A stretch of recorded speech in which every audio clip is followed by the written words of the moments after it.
આજથી ડિજિટલ યુગમાં જ્યાં એક તરફ સોશિયલ મીડિયા અને ખાસ કરીને રીલ સ્ટેન્ડમાં જોવા મળી રહ્યું છે, ત્યારે બીજી બાજુ લોકોની પહેલી પસંદ રેડિયો પણ જોવા મળી રહી છે.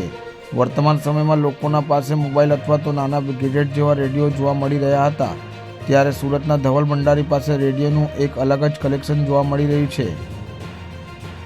વર્તમાન સમયમાં લોકોના પાસે મોબાઈલ અથવા તો નાના ગેજેટ જોવા રેડિયો જેવા મળી રહ્યા હતા, ત્યારે સુરતના ધવલ ભંડારી પાસે રેડિયોનું એક અલગ જ કલેક્શન જોવા મળી રહ્યું છે.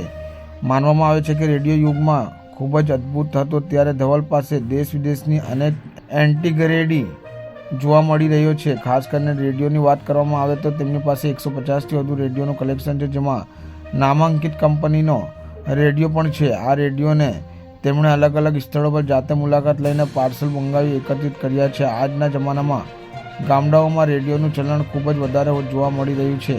એક સાથે મોટા સમુદાયને સાંકળી શકે છે તો આ રેડિયો છે. તેથી રેડિયો આજે પણ લોકોની પસંદીદા છે. મારી પાસે national, Panasonic, Murphy, Philips, Garrett, Sanyo જેવા કંપનીના 1940થી અત્યાર સુધીના રેડિયો છે તથા 10થી 15 રેડિયો મેડ ઇન ઇન્ડિયા અને અન્ય વિદેશી બનાવટોના લાખો રૂપિયાના રેડિયોનું કલેક્શન છે.